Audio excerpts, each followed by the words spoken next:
Hello friends, आज हम देखेंगे यहाँ पर BSc third year paper third physical chemistry, जिसमें आज हम देखेंगे ऊर्जा स्तर आरेख या energy level diagram of N2 molecule.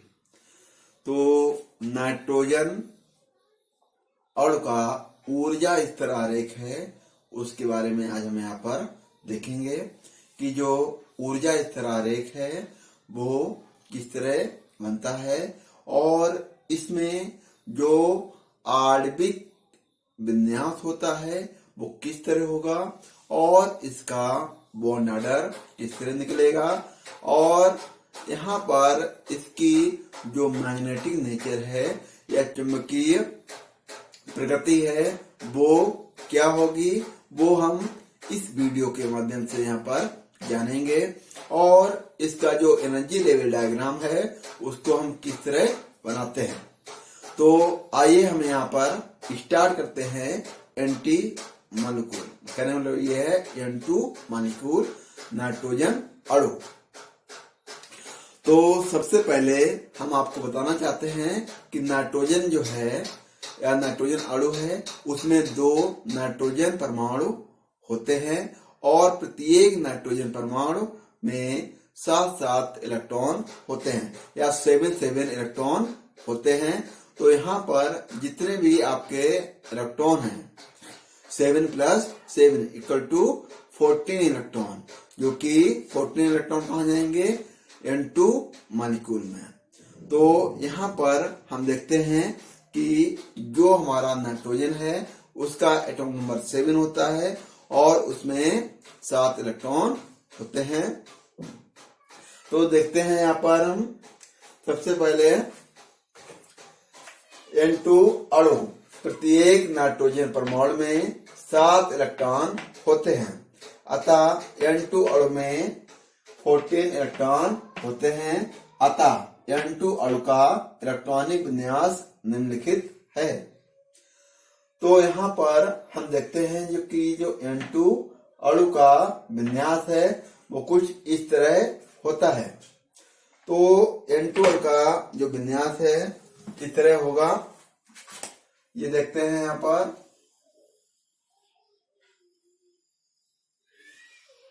ये क्या है, यहाँ पर N2 अणु का विन्यास है। क्या है, के हमने क्यों लिया, क्योंकि यहाँ पर जो पहला कोष होता है बनेस, उसके लिए हमने यहाँ पर के लिया। इसके बाद दिया है सिग्मा 2s2 कामा सिग्मा स्टार 2s2, फिर आया पाई 2px2 पाई 2p/2 और सिग्मा 2pz2। तो इसका ये तो हो गया अणुकक्षक विन्यास। अब ये अणुकक्षक विन्यास है तो सबसे पहले जो N है हमारा, कहने वाले ये है जो नाइट्रोजन होता है, तो नाइट्रोजन का क्या है यहाँ पर, कहने वाले ये है 7 इसका एटॉमिक नंबर होता है। तो कैसे हम लिखते हैं इसका 1s2 2s2 2p3। तो कहने वाले ये है कि ये इसका नाइट्रोजन परमाणु का इलेक्ट्रॉनिक विन्यास है। इसी तरह जो दूसरा नाइट्रोजन होता है उसका भी 1s2 2s2 और 2p3। इस तरह दोनों परमाणुओं का इलेक्ट्रॉनिक विन्यास होता है। अब जब इनके इसमें भी क्या है 7 इलेक्ट्रॉन है, 2 2 4 3 7, इसी तरह इसके भी, तो 7 इलेक्ट्रॉन मिलकर कितने इलेक्ट्रॉन बनाते हैं 14 इलेक्ट्रॉन यहाँ पर बनाते हैं। तो जब हम इनके सबसे पहले यहाँ पर इनका बनेगा क्या कि जब बनेस के 2 इलेक्ट्रॉन और इस बनेस के 2 इलेक्ट्रॉन जब आपस में मतलब शेयरिंग करेंगे तो एक बॉन्डिंग मॉलिक्यूलर ऑर्बिटल बनेगा और 2 इलेक्ट्रॉन किसमें चले जाएंगे एंटी बॉन्डिंग ऑर्बिटल में।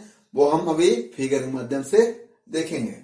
तो यहाँ पर हम देखते हैं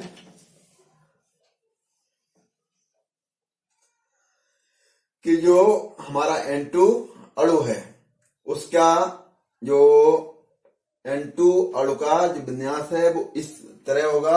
अब हम इसी अणु विन्यास के आधार पर हम निकालते हैं इसकी बॉन्ड ऑर्डर।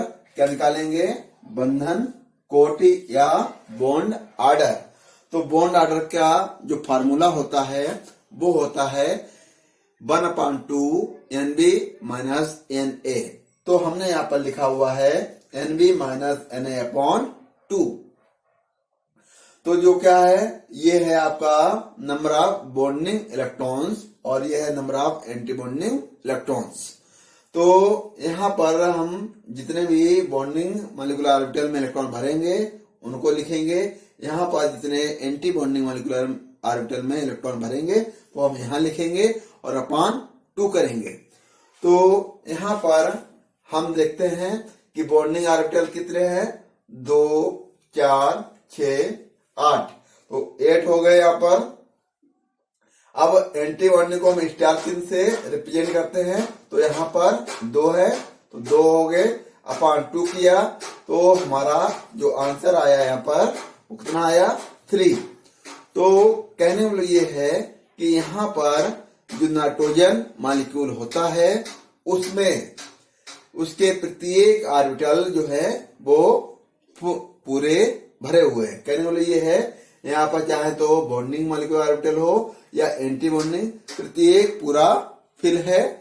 तो यहाँ पर हम देखते हैं यहाँ पर अर्थात N2 अणु में सभी इलेक्ट्रॉन युग्मित हैं। कहने वाला ये है कि युग्मित मीन्स कैसे हैं, पेयर्ड हैं, कोई भी सिंगल इलेक्ट्रॉन यहाँ पर नहीं है।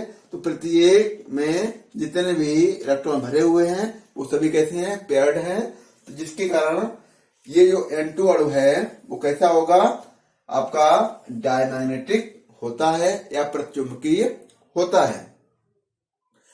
अब हम देखेंगे इस फिगर के माध्यम से कि जो हमारा एनर्जी लेवल डायग्राम है उसमें ऊर्जा क्या होती है, वो नीचे से ऊपर की ओर इंक्रीज होती है। नीचे से कहने में मतलब ये है 1s से लेकर 2p। कहने में मतलब ये है अगर हम कहें 1s, 2s और 2p तो ऊर्जा नीचे से ऊपर की ओर इंक्रीज होगी।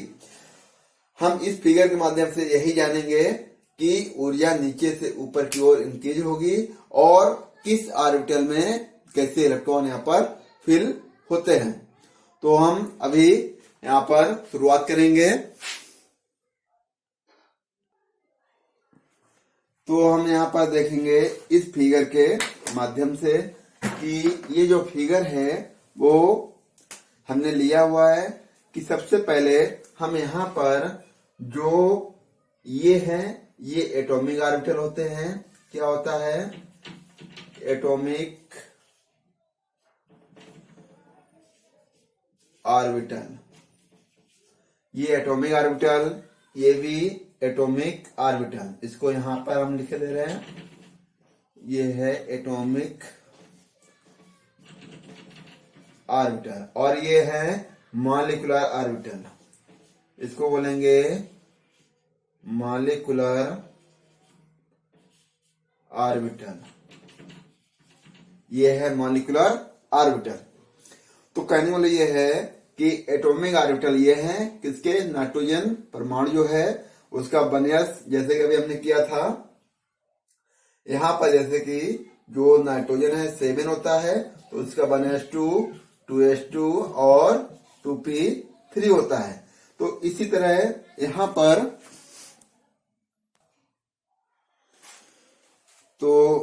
पर ये देखिए कि 1s ऑर्बिटल के बाद 2s और 2s के बाद 2p। तो जैसे कि यहाँ पर नाइट्रोजन के 1s में 2 इलेक्ट्रॉन, 2s में 2 इलेक्ट्रॉन, 2p में 3 इलेक्ट्रॉन, उसी तरह यहाँ पर जो हमारा एटॉमिक ऑर्बिटल होते हैं वो इस तरह एक साइड में चलते हैं, दूसरा जो नाइट्रोजन परमाणु होता है वो इस साइड में चलते हैं। तो अब जैसे कि एक इलेक्ट्रॉन यहां से हम यहां पर लाते हैं और एक इलेक्ट्रॉन इस 1s से यहां पर आता है, तो ये जो सिग्मा 1s बनता है इसको हम कहते हैं बॉन्डिंग मॉलिक्यूलर ऑर्बिटल, और ये जो बनेगा वो होता है एंटी बॉन्डिंग मॉलिक्यूलर ऑर्बिटल। तो बॉन्डिंग मॉलिक्यूलर ऑर्बिटल में 2 इलेक्ट्रॉन फिल हो गए, बचा हुआ 2 इलेक्ट्रॉन, एक इलेक्ट्रॉन यहाँ से एंटी बॉन्डिंग में और यहाँ से बनस से भी एक इलेक्ट्रॉन कहाँ आता है, सिग्मा स्टार बनस में।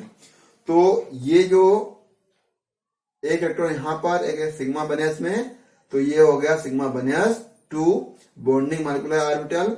अब सेम टू सेम इसी तरह 2s में इलेक्ट्रॉन फिल होते हैं।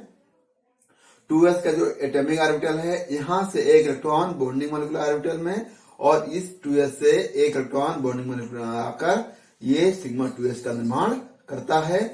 बचा हुआ एक इलेक्ट्रॉन 2s से ये एंटी बॉन्डिंग सिग्मा स्टार में और इस 2s से एक इलेक्ट्रॉन यहाँ पर चला जाता है, जिससे कि सिग्मा स्टार 2s भी फिल हो जाता है।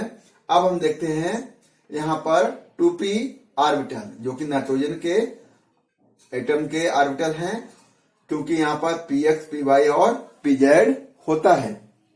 सेम टू सेम यहाँ पर भी px, py, pz होता है।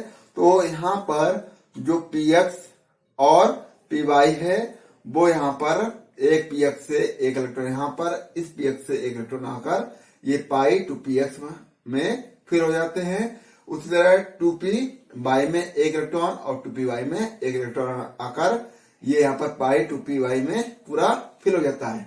और जो 2pz है यहाँ पर और ये वो आकर सिग्मा 2pz में यहाँ पर फिल हो जाते हैं। अब कोई भी यहाँ पर ऐसा भी इलेक्ट्रॉन नहीं बचा है जो एंटी बॉन्डिंग मॉलिक्यूलर ऑर्बिटल में जा सके।